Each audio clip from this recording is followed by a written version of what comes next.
Hey there, YouTube, petey twofinger coming at ya. How the heck are ya? Today is going to be a complete waste of time. Me just running my mouth for no reason, talking about work ethic. I've got this. It's like a razor cut. It's just deep enough. Really kind of bother me. It's like right where you bend your index finger. So let me see. Yeah, I've got some. Here's some Neosporin, and it's quickly devolving into a DIY first aid video. So apply a little bit of Neosporin. We've got the paper towel remnant from last night's reheated pizza dinner. That was pretty good. The first 4 pieces were good. The 5th one, I didn't eat. it was that burnt up one. So, how the heck are you? Today I wanted to talk about work ethic. And don't get me wrong, my work ethic ranges from good to bad. You know, from terrible. How much more like, I'm going to trim my nose hair in the video.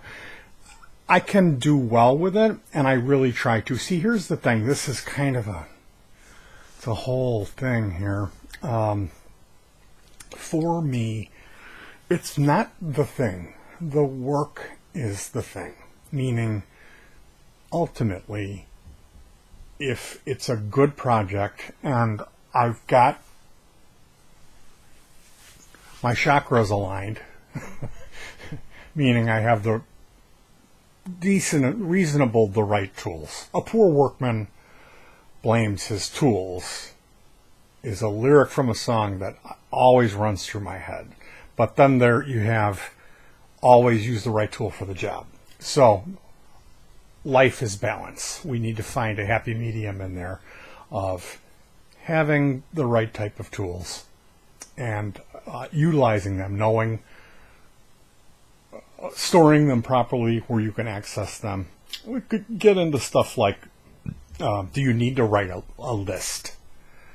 Or can you handle taking it as it comes? Oftentimes, you can get yourself into trouble if you do steps out of order. And then you have to, oh, wait, I've got to remove that because this has to go under there and then do that. I went ahead. So there's something to be said to taking a moment and pre-plan the project.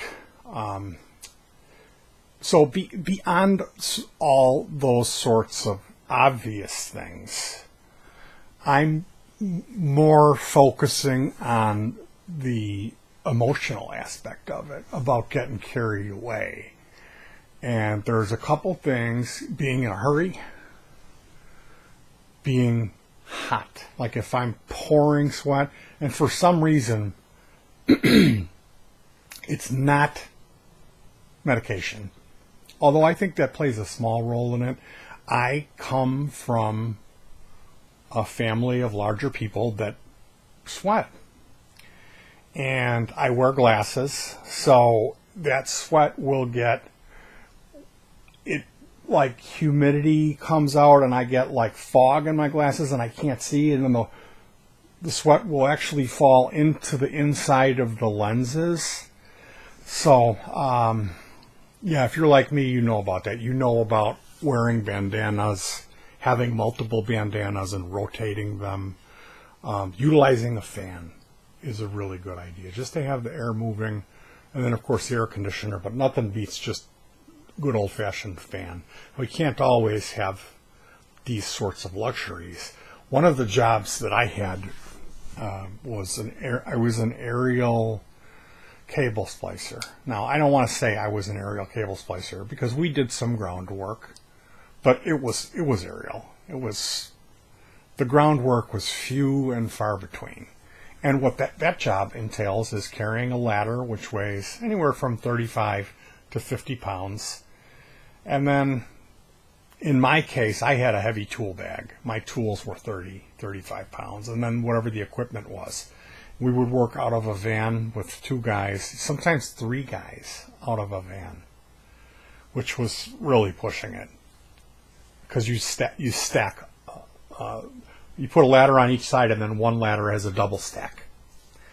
So you get to the job site, you remove that ladder, you've got your tools, and then somehow your bucket full of tools, and then the pieces that you need. The van, one guy, my brother, would take the van, so I would have my pieces for the day, which are large aluminum boxes. The LEs were like that, and the amps were huge.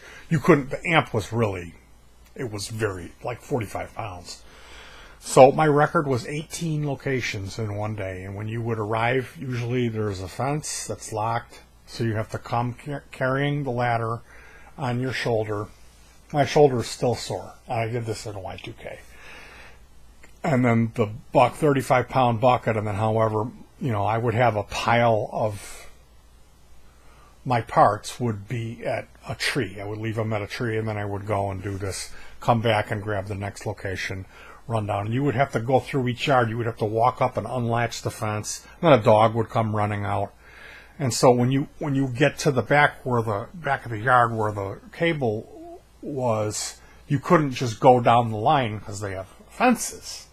So you're going around it turns what would be like working in one day that you would walk one full block. You're walking, 8 or 16 blocks carrying all of this equipment. That's a loud beeper. Let's turn the security camera on and see who that is. So, yeah.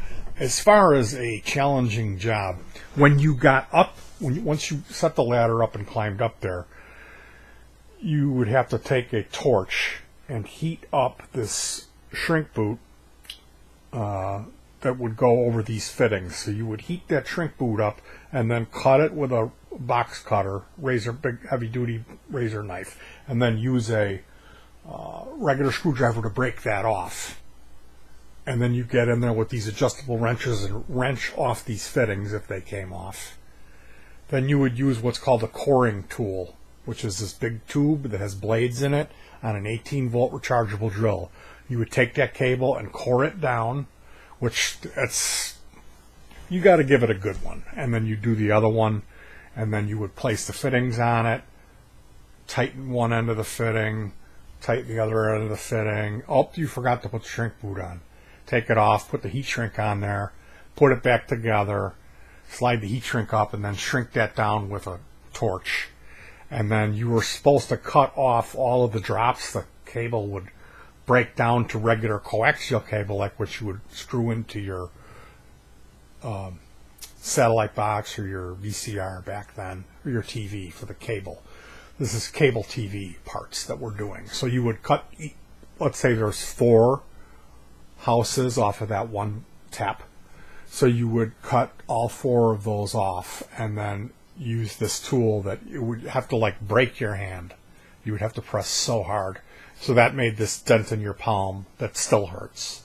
And that would snap these fittings on that never snapped on. And then you would screw that on with a 10 millimeter wrench, and there's rubber boots that go on that. And you have a ground wire that comes in that's like as thick as a pencil, solid copper, that you have to bend to meet it perfectly. And I mean, just like stuff with dogs in the yards and people coming out complaining, and then having it, you're in February, you're doing it in an ice storm, or it's pouring rain, you're doing it, and they don't call it. There's cloud to cloud lightning, you're up on the wire. Stuff like that, or like having a run where the shrink was bad and the glue would stick to everything, and you're getting paid like this piecework, So that job, that was like, we would get there. You're supposed to get there at 6. We would always get there around 6:30, and we would end up waiting for everyone to show up. And everyone was an alcoholic cocaine addict that worked there. And there was some weed guys, but most of them were coke guys because the boss was a cocaine guy. And we would get to the site at like 10 a.m. So you show up at 6:30, you wait till the last guy shows up, who had usually been up all night doing coke with the boss, who had been up all night. And then he would give you these locations. We would drive from Romeoville to like Streamwood, like an hour and a half drive. Then you would get up there and start setting up your ladder. And you would cut all day. You would do this process, cut in all these taps that are passive, and then an amplifier or a line extender. And it runs off of 60 or 90 volts. A lot of times they wouldn't pull the fuse, so you would get up there and you'd start coring, and that 90 volts would come through your drill and light your whole body up 90 volts while you're up on a ladder. Yeah, try that for an eye-opener. And we typically would work always 12-hour day, at minimal. 16, 18, I remember working a 20-hour day. And at the end of the day, everyone's cable has to come up. You can't go home till everyone that you work, every person, every TV that's connected had to work. You couldn't leave without service. And because everyone was high and coked out, no one's runs ever worked. My brother and I, our runs were the only ones that worked every day consistently. We rarely had a problem. And if we did, Eric would know. He would go right to it and he would go, it's a suck out on this right side of this LE. Because he would be in such a hurry and that he would do these mistakes all the time. All the time. But he knew where they were. So his troubleshooting, the boss never found out. He could always go there and get it straightened out before the boss would have time to find out. If I had a problem, and I rarely had a problem, I really did rarely have a problem. If I had a problem, it would be a doozy, It would be something like bad, But the other guys, their stuff, it seemed like somebody always had some kind of problem, and then they would be sitting in their truck getting high. And Eric and I would be elected to go troubleshoot it because we were the superheroes. And my brother always missed a lot of work, which put him on the boss's shit list to do stuff like QC. So this job was like being in the Vietnam War. That's what it felt like, without the bullets. It was like you never slept. You were physically, everyone that worked there had that countenance where you see them walking down the road and they're like, their souls are broken and their heads are hung. That's what everyone looked like. This job just literally destroyed you.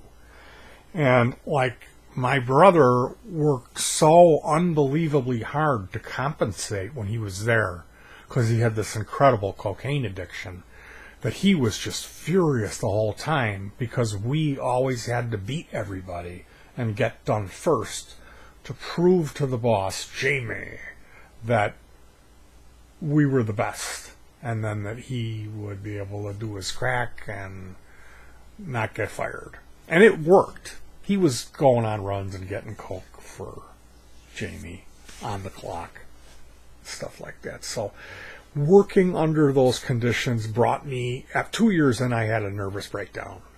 I was shoveling this food in because we would stop at this bowling alley and have this nice sit-down breakfast that we had to inhale and then get on the road. And there was a lot of stuff going on. I had changed. I was never home. And my kids didn't know who I was. And this bacon and egg thing every morning that we had to you couldn't talk because my brother was so angry. And what I'm getting about this job was it got so bad that I was, like I told you, I had that morning where I was shoving the food in my face and I started shaking and I couldn't take it. I got sick to my stomach and I was going to have a nervous breakdown. I got weird. I couldn't do it. It was overwhelmed. And the thing about it was every time on the way up there we had that hour and a half ride, I would try to joke around with my brother and relax. Because I knew once we got there, it would start and the heat would be on it. A lot of times I could distract him. Every day I could distract him and get him to joke around, and then everything would be nice and we could bond as brothers and have a good day. Well, he would be flipping out, trying to read the map, chain smoking while he's driving this van, freaking out about the run, about what we had to do.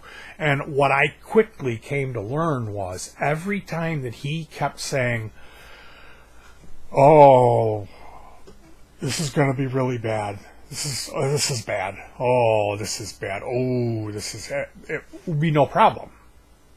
And when he would go, "This is gravy, we got no problem," it would be horrible.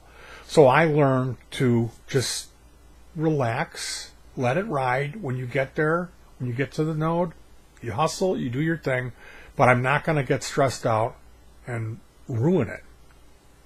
And that's really what the core of this video is about. Is if you watch my channel, you know that somebody came in and made a comment once and said, "Why don't you just," or, "Hey, Petey, you know that you can just da da da da da," and that really angered me, because of course I know I can just. That's what the project is. It's just in a box with its own power supply, its own amplifier, its own speaker, a dedicated mixer, an echo box, and a secondary sound generator. Okay? I could just take a crybaby and flip the input and the output, but what I built was the David Gilmour Siegel box. Actually, it's the Echoes box, because it has a white noise generator with an echo module, a mixer, and then the Siegel, which is a reverse crybaby. So this guy was like, "Why don't you just," or like, "You realize that you could just," and like, "Yeah, I realize that because I built it and that's what's in there." Plus, its own speaker, there's a side horn on it, there's the mixer, the white noise generator, the echo box, and it all runs off of one power jack, and it's permanently wired.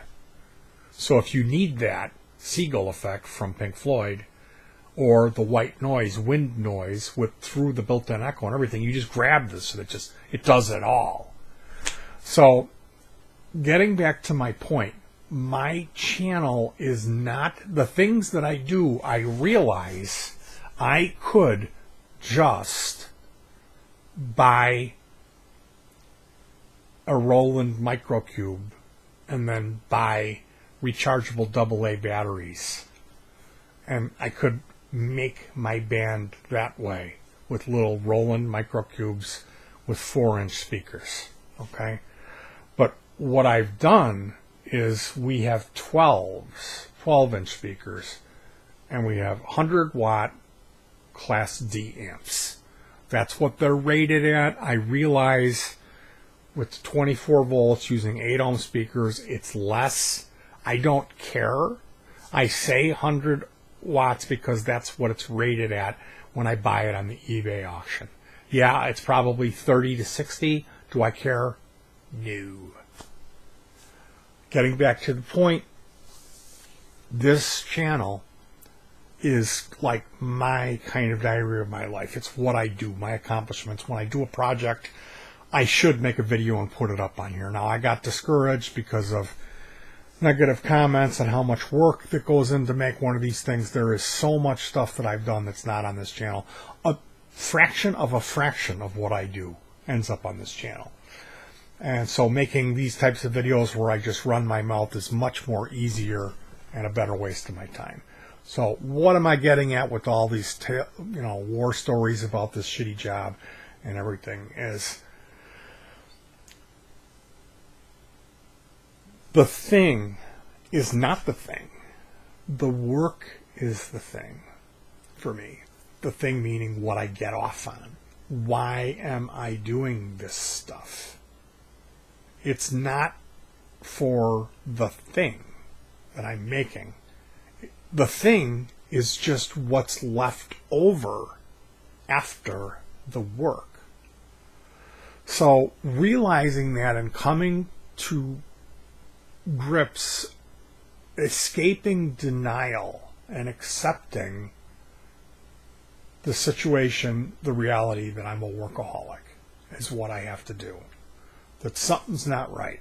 If I wake up and I've got a vision of a circuit and then I can't find peace until that circuit exists, and the moment that circuit exists, I don't ever think about that again, is weird. Okay? And that's how my mind works. It's not always a circuit. Trust me, it could be anything. It's usually something that has wires. So, how I need to be able to approach this stuff, or it's really, how can I explain what I'm trying to express? Is so difficult for me to find the right words. If I do not really enjoy the process, like if I'm like, come on, you motherfucker, if it doesn't work and I'm like burning myself with the soldering iron, I'm pouring sweat and I'm yelling, I've disrespected the greatest gift that I've been given, which is this problem that I have. That I call it a problem because I don't care about like the Chicago Bears or the Cubs or the White Sox. I should. I wish I did. I wish that I cared about sports. And then I could be like, hey, McManamous, he threw one. It was in the air. I saw it. And then, Brickhausen, he caught it. I don't care about that stuff. And because of that, anytime I go to a social thing, I'm just like, I'm completely like a fish out of water. There's nothing that I care about that I can talk to people about. And if I do start talking about it, I can't shut up. And within about a minute, they're like, and they're trying to get away from me because it's too weird. They can't handle it. They have no idea. For one, they have no idea what I'm talking about. They probably think I'm making it up. It sounds like, me, this goofy fat guy that smells making guitar effect pedals and little amps. No, that can't be possible. He's making it up. He's crazy. So, again, back to the point. How do I navigate through this experience to not only not disrespect the gift, because I'm lucky to be born now, to be born in America, and to have this skill set and this, to be able to figure out like, hey, go on eBay and order this stuff cheap from China, because I tried to do DIY when I was a kid and it was so expensive, and without the internet it's impossible to do unless you're a millionaire. It just didn't work. So, like I said, everything is there in place. I've got the tools. I've got this incredible helper, my wife, who typically, guys, their wife is like the only whole ball and chain. I wanted to get a new whatever it is, and, she told me no. Oh, boy. Well, my wife plays bass with me in the band, and she's there pulling the bombs for the pedals. She gets all the parts together. And when I'm soldering, she's there holding a heat clip on one of the wires together. I don't use helping hands. I have helping spouse. Real time, So it's double jeopardy at that point. If I'm in here going, come on, you motherfucker, with every turn of the screw. Excuse me, I know that sounds like it's extreme, that what I just did, but that's how it is. Like my brother, that's how he works. Every fastener, he loves working on cars. Old Volvos, that's what he loves working on. And as long as he's got no skin on his knuckles, and he's broken bones and all this stuff from forcing, he's got his toolkit. all of the tools are rounded off screwdrivers with wax handles and stuff.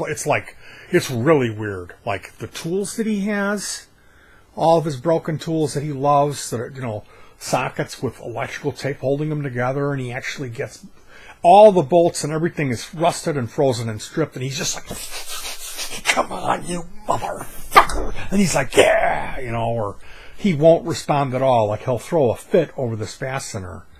And then I'll go, if you look, you don't need to take that one off. There's a clip here, and if you pop that clip out, the whole thing comes out. And he'll go, oh, look at that. He's never said thank you. When I can't tell you how many times I've come in and like saved him from removing more skin off of his body. But he's not the only guy. There are a lot of guys out there who, like my old partner, nothing ever worked, and he would drink and do one-hitters. And then he would throw his mouse at the computer screen. Motherfucker! And throw, bam, this is the old CRT. So they could take a beating. But he would never reboot. And I would go, after 20 minutes of him just swearing and rubbing his head and blowing one-hitters out of this clogged thing, like, can I clean that for you, please? I'm frustrated, just get high and do what you need to do so we can move on. We're trying to record an album, and it would be, we're going to lay down the guitar track today. I mean, literally, it would take the guy 6 months to do one song. 6 months. And at the end, you could hear every session was a different day, and all the levels and multi-effect sessions would be changed. He would do this procedure of finding a patch that he would go through. We got to find your patch. And that would just be, pounding down beers and smoking one-hits. And that would go through hours and hours and hours and hours, and then everyone would just be wasted, and they would just pass out. And nothing would get recorded. Most of the time, it would be the computer wouldn't boot, or it would come up and it would be some warning screen. And he would just throw the mouse and swear at it. And this is back when they had the ball mouse. He wouldn't clean it because his desk was just covered in ash. So when he would move the mouse, the mouse would go ba-doom, ba-doom. It would move like that because it was caked with little balls of ash and resin from his little hit pipe. So he would try to hit the scroll with the mouse to where it said okay, because there was a big red error, a big flag. This is plug and pray, and he would always like put the music card in, and then he would take it out because he needed to play games. So he would put his whatever other card in there for the week, and then Saturday the music guys are coming over. So oh fuck, you'd get there and he would be, putting the card in like, can't you do that the day before and get this shit running? And then he would be trying to mouse over this thing, and the mouse would go, it wouldn't move, and he'd be moving the mouse, and then it would go past the okay.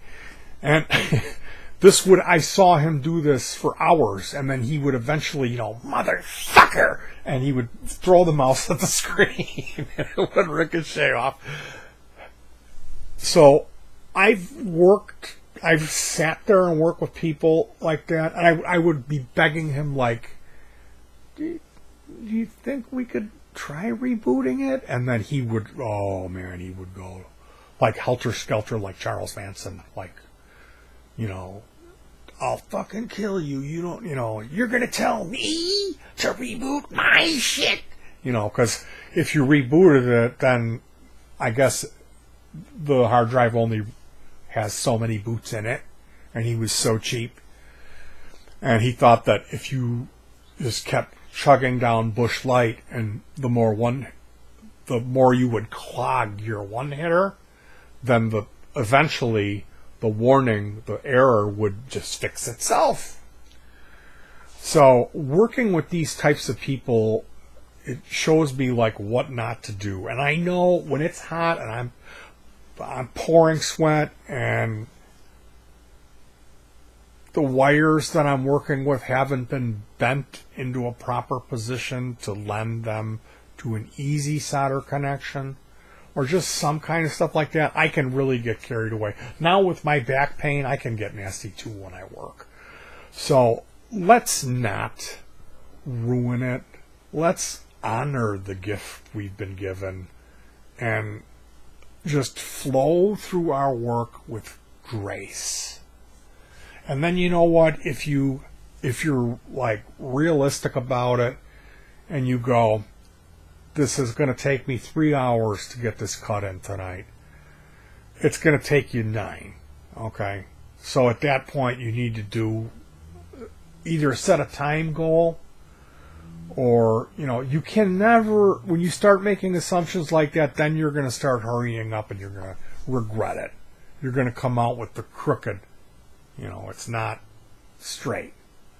And that's the type of stuff that I'm trying to get away from. Anybody can slap something together and hack something together. And while I am a hack, and I admit that, and that's what I do, that doesn't mean that it has to be a jiggle box or a wobble nut. It should work and it should look good. And the difference between those two things is just slowing down, and maybe instead of rushing and doing the build in 1 day, is breaking it up into 2 or 3. And saying, when I get done cutting this stuff in, I'm going to test it. Test at every point. If you can test. Because if you don't, it won't work. That's just the way the gremlins play their game. And like I said, there's just an attitude of grace that if you approach the project with that respect, it shows up in the final project. And then you enjoy the process. I'll be joking around. I have a partner. I work with my wife. And so if I'm upset and I start picking on her, she gets mad, we start arguing, and it's not fun. The work gets done, but I've disrespected her, and, I feel terrible at the end of the night. So for me, it's an even bigger deal because I have this back injury. I can't be getting up and getting my own stuff. I tend to want to sit now, so I'm more stationary when I work, and I need a helper.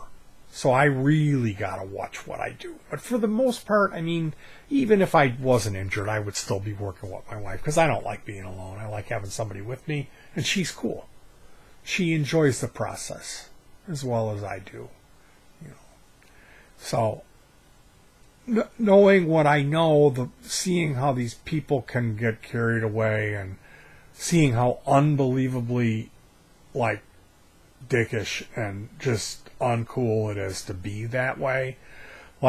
I know how I felt when I was in the room with both of those people, and then I got to think, hey, you're making her feel the same way because you're getting all uptight about this shit, and there's no reason to get uptight about it.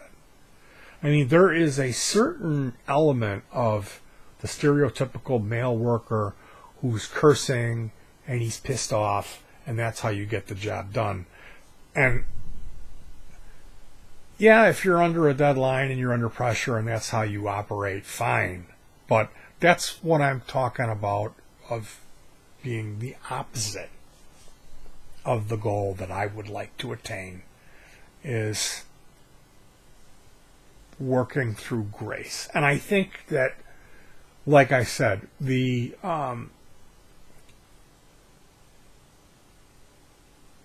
magic happens, figuring out that you're doing it wrong is going to come to you, like the layout. Let's say you're going to go ahead and you got these parts coming and you're going to screw it up.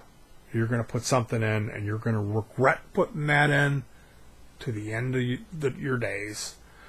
You're not going to be able to see that. You're not going to have that realization if you're operating in that motherfucker mode. But if you're chilled and you're goofing around and making jokes and you're saying, all right, now hold on. What are we doing here? Let's step back. Have a Coke, have a smile, take a break. There's no rush. Because when you rush, you regret.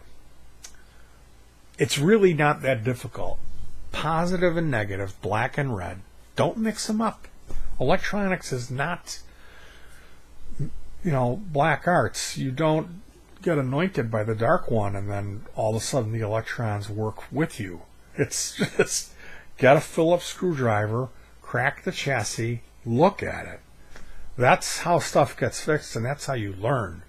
People often are, when they come to the realization that I'm not lying, because most people don't, they flat out just won't hear it, or they think you're lying if I talk about this stuff. Like, you need to be anointed to be able to understand.